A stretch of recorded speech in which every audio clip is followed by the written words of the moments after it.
Let's further discuss this now with Ramzy Baroud. He's a senior research fellow at Center for Islam and Global Affairs at Istanbul Zaim University and an editor at Palestine Chronicle. And he joins us live now from Rome. Thank you for being with us on the program today.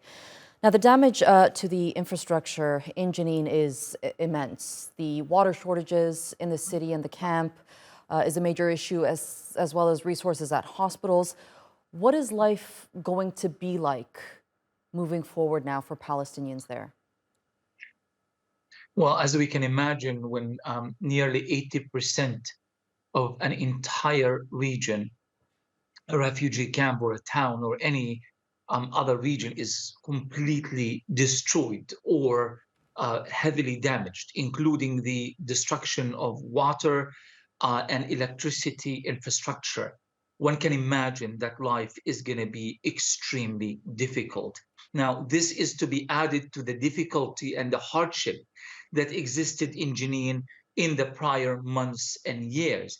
Jenin was not an oasis. Jenin has always had all kinds of hardship and difficulties because of the constant Israeli attacks, raids, assassinations, the total isolation and siege that has been imposed on the camp over various periods of time.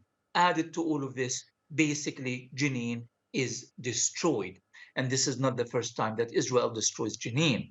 Mhm. But I think we can learn so much about the style of destruction and how it relates to Israel's so-called objectives of Jenin. They did not go after what they call the terrorist infrastructure or anything of that nature. They Right. went after the people, the homes, the offices, the cars, which means that in Israel's minds, all of Jenin deserves this kind of collective punishment. So, talk to us a bit about Jenin itself and why it's been a target for the Israelis. What plan does Ben Gvir, for example, have for this occupied territory? Absolutely. In 1953, the refugee camp of Jenin was built. Since then, Jenin has been a source of resistance and a source of problems for Israel. In 1967, when Israel occupied the rest of the West Bank, the rest of historic Palestine, Jenin became the leader of Palestinian resistance. Now, Israel understands that there is an incoming or an imminent armed rebellion throughout the West Bank. And they know very well that the main source of that is going to be Jenin and Nablus. We all know that. It doesn't take a great deal of sharp political analyses to reach that conclusion. So in Israel's mind, in Netanyahu's mind, is that if he is able to subdue Jenin, he might have succeeded in removing that spark that could start this armed rebellion. Ben Gvir in particular has been quite greedy in terms of the expectations he wants from Netanyahu. He feels that Netanyahu is not doing enough to satisfy his far right religious constituency.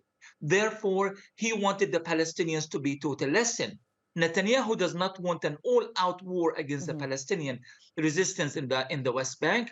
So this was the compromise. The compromise: go to Jenin, destroy Jenin, you make everybody in Netanyahu's coalition happy.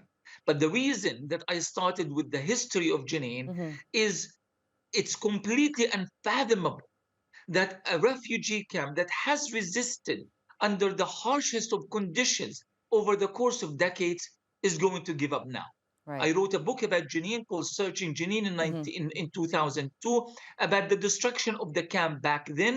It was rebuilt. The resistance now is much stronger than it used to be in 2002. So the chances of Netanyahu achieving his objectives in Jenin now is quite small, if at all existent. Right, they're very resilient indeed. And before starting my conversation with you, we saw that elder lady calling for help, presumably from the international community, who has been predominantly silent about the violence that's taking place in Jenin. How much hope do you have that the international community will hold Israel accountable? My hope is always on the Palestinian people, on the solidarity that exists in Palestine.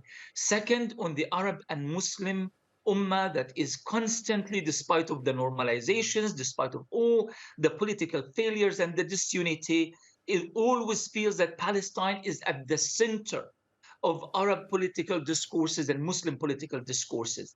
As far as the international community is concerned, Israel has to be fought every possible margin, whether available through the ICC, the International Criminal Court, the ICJ, the International Court of Justice, at the United Nations, at the Security Council. And the hope is that this war can only be won with solidarity among nations in the global south Mhm. that have historically supported Palestine and the Palestinian people. All right, Ramzy Baroud, thank you so much for being with us here on the News Hour and sharing that analysis with us. We appreciate it.